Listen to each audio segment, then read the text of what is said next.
Salut à tous, c'est Julien Ponce, bienvenue pour l'épisode 2, 5 astuces pour Photoshop.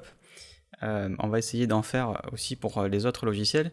J'ai 5 astuces de différents types à vous montrer dans cette vidéo, j'espère que ça vous sera utile.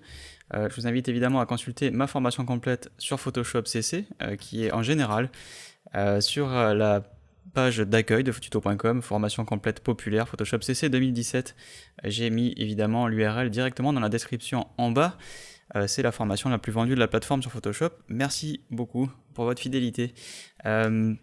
Petit truc qui est quand même assez pratique, peindre les sélections. Je vois pas beaucoup de gens l'utiliser, alors que pourtant c'est quand même très pratique. Exemple, vous avez fait une sélection quelque part, que ce soit avec une baguette magique par exemple. Ici, si vous avez voulu sélectionner le ciel, j'ai une tolérance qui est très faible, donc c'est peut-être un peu mieux de faire comme ça, voilà. Et c'est particulièrement utile pour ceux qui ont une tablette notamment. Donc là j'ai fait une sélection et vous voyez que j'ai par exemple des résidus qui traînent. Donc je peux prendre le pinceau et me mettre à peindre avec ici une opacité 100. Et vous voyez que par exemple voilà, je vais pouvoir enlever tous les petits morceaux qui traînent. En particulier ici je vais pouvoir prendre une brosse un peu plus dure et retirer tous les trucs qui vont pas. Alors là je le fais à la souris donc c'est pas idéal, mais vous voyez que du coup je peux vraiment affiner une sélection avec le pinceau. Donc il n'y a rien de plus précis que de pouvoir peindre évidemment avec le pinceau. On peut bénéficier évidemment de toutes les options là-haut d'opacité, de flux, on peut évidemment se servir des brosses. Bref voilà. Et quand vous allez appuyer sur Q, vous allez retrouver votre sélection. Vous voyez qu'on voit ici les petites fourmis, mais les petites fourmis ne vous montrent que les pixels qui sont visibles à plus de 50%. N'oubliez pas que c'est le comportement par défaut de Photoshop. Mais ça ne veut pas dire qu'il n'y a pas d'autres pixels qui sont sélectionnés. Par exemple, il y a des pixels qui ne seront pas à 50% d'opacité, qui seront quand même dans la sélection. Et ici, par contre, l'avantage, c'est qu'ils vont apparaître en rouge. Alors, en tout cas en rosé, puisqu'ils seront inférieurs à 50% d'opacité. Mais c'est quand même extrêmement pratique de pouvoir peindre. Évidemment, pour ajouter à la sélection, on va peindre en noir. Ici, je vais faire juste un motif. Vous voyez, quand je vais appuyer sur Q, hop, voilà, ma sélection, c'est bien basé là-dessus. Donc, en l'occurrence... ici j'avais une sélection, donc en noir j'ai enlevé, j'ai soustrait, je crois que je viens de vous dire l'inverse, mais évidemment c'est comme les masques, en blanc on ajoute à la sélection, on rend opaque, en noir on rend transparent, on soustrait à la sélection. Donc voilà, ça s'appelle le masque rapide, c'est aussi disponible avec ce petit bouton en bas, ici voilà le mode masque, et le raccourci c'est Q pour tout simplement Quick Mask en anglais. Alors quand on a fait des sélections, des fois, on peut faire plein de petites choses sur l'image, on peut rajouter plein de petits trucs, et on peut avoir envie de voir à l'écran, par exemple, l'essentiel de ces modifs, tout fusionné sur un seul calque. Donc, juste un petit exemple. Ce qu'on va faire ici, c'est que je vais faire un calque de réglage. Je vais faire, par exemple, courbe, et on va contraster cette image, on va lui donner un petit peu plus de patate. On va faire un calque de réglage balance des couleurs. On va envoyer dans les tons foncés un peu de noir. Et dans le ton clair, on va envoyer un peu de rouge. Voilà. Donc dans les courbes, je vais peut-être pas foncer autant les ombres. Et puis, je vais faire Alt-clic. Pour ça, je vous donne une autre astuce. Je vais mettre une lumière tamisée, couleur neutre, Relight. C'est un truc que je vous expliquerai. J'ai déjà expliqué dans des vidéos, mais ça permet en fait de faire des retouches de lumière de manière locale. Donc on va faire un petit coup, par exemple, sous le pont, parce que c'est un peu bouché ici. Hop, voilà, vite fait. Donc voilà, j'ai 3 calques pour faire ma retouche et j'ai envie maintenant d'avoir un calque qui contient tout ça d'un coup, de faire une fusion. Donc il y a une méthode manuelle qui est de faire tout sélectionner, puis édition copier avec fusion pour pouvoir copier tout ce qu'on a à l'écran. Et ensuite, je vais enlever ma sélection et je vais faire édition coller. Et donc là, j'ai mis, vous le voyez, sur un calque à part, ce que j'ai à l'écran, c'est-à-dire en gros une fusion de tous mes calques. Mais c'est quand même un peu fastidieux. En fait, il y a un raccourci pour faire ça. Quand vous êtes avec tous vos calques affichés, si vous faites CTRL-SHIFT-ALT-E, boum, ça vous sort un nouveau calque qui fait la fusion de tout ce qu'il y a dans le panneau calque. En gros, ça vous donne l'image qui est à l'écran.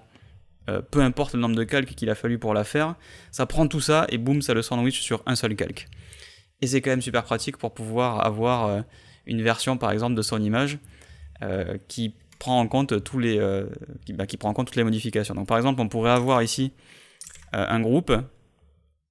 Je vais débloquer l'arrière-plan, un groupe qui contient le montage, et par exemple ce calque c'est le truc fini.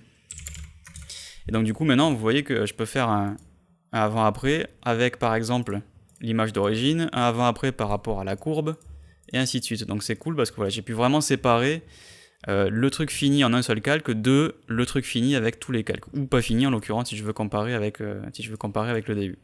Donc ça c'est bien, et admettons maintenant que je veuille faire un effet de balayage, vous savez ces effets que l'on voit quand on fait des effets spéciaux, et on balaye le avant-après de gauche à droite. Alors il y a ça dans Affinity quand on utilise des filtres par exemple. Il y a certains filtres, on peut balayer de gauche à droite le avant-après, c'est super pratique, malheureusement Photoshop ne le fait pas. Et là où Affinity ne le fait pas non plus, c'est dans l'image, entre deux calques. En fait, regardez, ce qu'on peut faire, c'est faire un sélection, tout sélectionner, donc on sélectionne toute la taille de l'image, un CTRL A tout bêtement, et là-dessus, on va faire un masque. Donc on dit à ce masque d'afficher toute la taille de toute l'image. Donc en gros, il ne s'est rien passé, on a juste révélé un truc qui était déjà là. Mais maintenant, si je casse la petite chaîne entre le masque de fusion et le calque, je vais pouvoir, en ayant sélectionné le masque, donc avec le petit carré blanc autour du masque, je vais pouvoir prendre l'outil de déplacement et bouger le masque avec Shift enfoncé.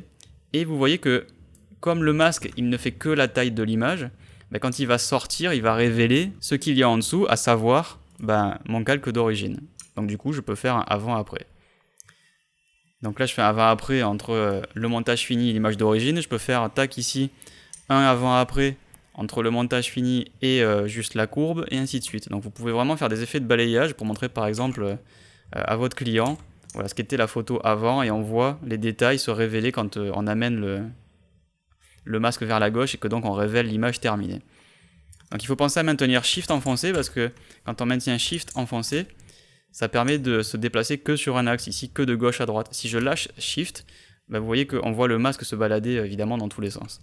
Donc ça permet de faire un effet de balayage, et en général, moi je fais CTRL SHIFT ALT E, commande Option SHIFT E sur Mac, pour pouvoir donc mettre le résultat de mon travail sur un calque à part, et en plus derrière je fais cette petite astuce donc pour avoir un masque facilement.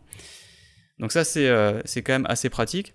Donc on va revenir à l'image d'origine pour l'avant-dernière astuce. Ouais, juste je fais un peu le ménage. Et donc ça c'est juste notre image d'origine. Je me suis rendu compte en fait que beaucoup de gens n'étaient pas au courant ou étaient passés à côté de cette nouveauté qui date de 2016 ou 2017 je crois.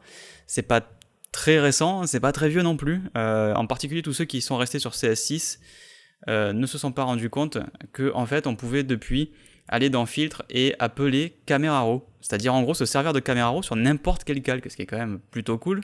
Alors ici je suis sur un PSD qui est une image en 16 bits, donc ça veut dire que j'ai toutes les informations qui sont issues du fichier brut, donc ça a du sens, mais si vous avez envie de faire Camera Raw sur un JPEG, vous pouvez le faire depuis Bridge, mais vous pouvez faire Camera Raw sur n'importe quel calque, et vous servir des outils de Camera Raw qui pourraient vous être utiles d'une façon ou d'une autre. Je pense notamment à la clarté, qui n'est pas directement disponible dans Photoshop. Donc par exemple là-dessus, si on veut faire un coup de clarté sur l'architecture, eh bien ce qu'on peut faire, c'est évidemment aller chercher Filtre Camera Raw, et vous allez avoir Camera Raw qui va s'ouvrir sur ce calque, et on va pouvoir prendre le pinceau par exemple, et faire un coup de texture, hop, et de clarté positive, hop, en local, donc avec un masque. Alors attention, évidemment, les modifications, si vous ne faites pas de filtre dynamique, ne sont pas sauvegardées, c'est-à-dire que si je clique sur OK maintenant, je ne peux pas revenir et éditer ce que j'ai fait. Je ne peux que annuler avec CTRL Z. Si je veux rendre le processus vraiment non destructif, il faut que je fasse un filtre et que je mette convertir pour les filtres dynamiques. OK.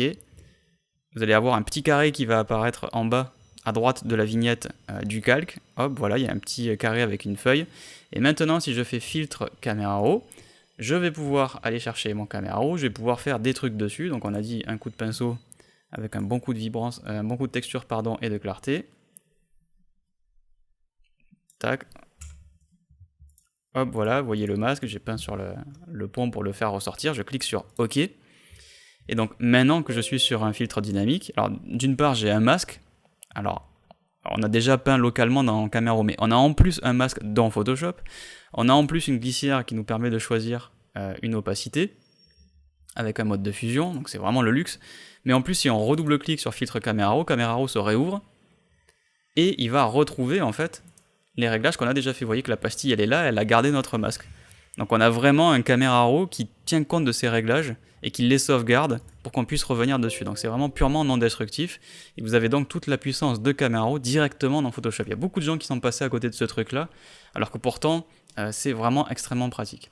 Enfin, le dernier truc que je vais vous montrer, c'est la possibilité d'exporter facilement plusieurs calques en tant que fichier. Par exemple, ici, vous voyez que j'ai différents calques qui sont en fait mes vignettes de mes différentes formations, de mes dernières formations sur tuto.com. Si j'ai envie d'exporter toutes ces images d'un coup pour pas faire à chaque fois fichier, exportation en JPEG et puis ensuite enlever un calque, passer au suivant, je peux en fait les rendre tous visibles par exemple et dire fichier, exportation, calque en fichier. Et on va mettre ça sur le bureau. Pouf, on va appeler ça calque en fichier. Hop, je rentre là-dedans. Et on va les appeler juste tuto underscore. On va sortir ça en JPEG. Vous voyez qu'on a différents formats à notre disposition. Je vais sortir ça pour le web, donc en JPEG, ICC.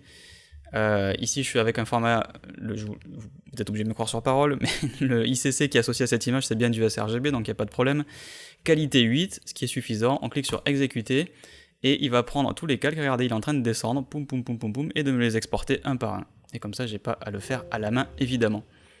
Et donc maintenant, si on regarde fichier ouvrir sur le bureau, on a donc calque en fichier avec tous nos fichiers JPEG qui portent en plus le nom. Donc on a le préfixe. Donc on a le préfixe tuto que j'avais rentré avec un underscore. En fait, j'aurais même pas dû mettre un underscore parce qu'il en rajoute lui-même un.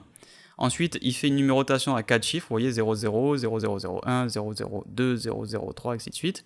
Et en plus, derrière, il rajoute le nom du calque. Et en l'occurrence, moi j'avais déjà mis un point JPEG, et vous voyez qu'il m'en a rajouté un autre, donc c'était peut-être pas le plus malin d'avoir mis un point JPEG dans les calques, mais il y a une bonne raison à ça, et ça fera peut-être l'astuce d'un épisode suivant, c'est qu'en fait moi j'utilise aussi Adobe Generator, c'est-à-dire en fait un système qui exporte en permanence en temps réel tous les calques de votre image, ou tous les groupes de calques, et c'est comme ça que mes fiches tuto sont faites, c'est-à-dire que vous voyez qu'il y a une taille qui est indiquée ici, ainsi qu'un nom de fichier. Et c'est quelque chose qui est encore plus puissant que ce qu'on vient de voir là, ça permet d'exporter en permanence ces images quand on les travaille dans Photoshop. C'est-à-dire que là, ici, elles vont être exportées en 1296 par 576 avec le nom suivant. Et ça permet de générer toutes mes vignettes tuto d'un seul coup. Et accessoirement, ça fait ça à une époque où il n'y avait pas la fonction exportation des calques en fichier. En tout cas, elle n'était pas aussi puissante que ça. Donc peut-être qu'on en parlera dans une autre vidéo, mais voilà, je voulais vous expliquer pourquoi j'avais nommé mes calques ainsi avec un point JPEG. Et je voulais vous montrer du coup que lui aussi rajoutait l'extension, donc il faut faire attention. Voilà pour les 5 astuces. J'espère que ça vous a été utile. N'hésitez pas à me dire dans les commentaires ce que vous voudriez voir dans une prochaine vidéo sur Photoshop en termes d'astuces, ou s'il y a d'autres logiciels sur lesquels vous souhaiteriez que je me penche pour vous proposer des petites vidéos de 5 astuces. En tout cas, merci beaucoup de m'avoir suivi. Pensez à vous abonner pour être prévenu des nouvelles vidéos qui sortiront dans cette playlist. Merci, bye bye.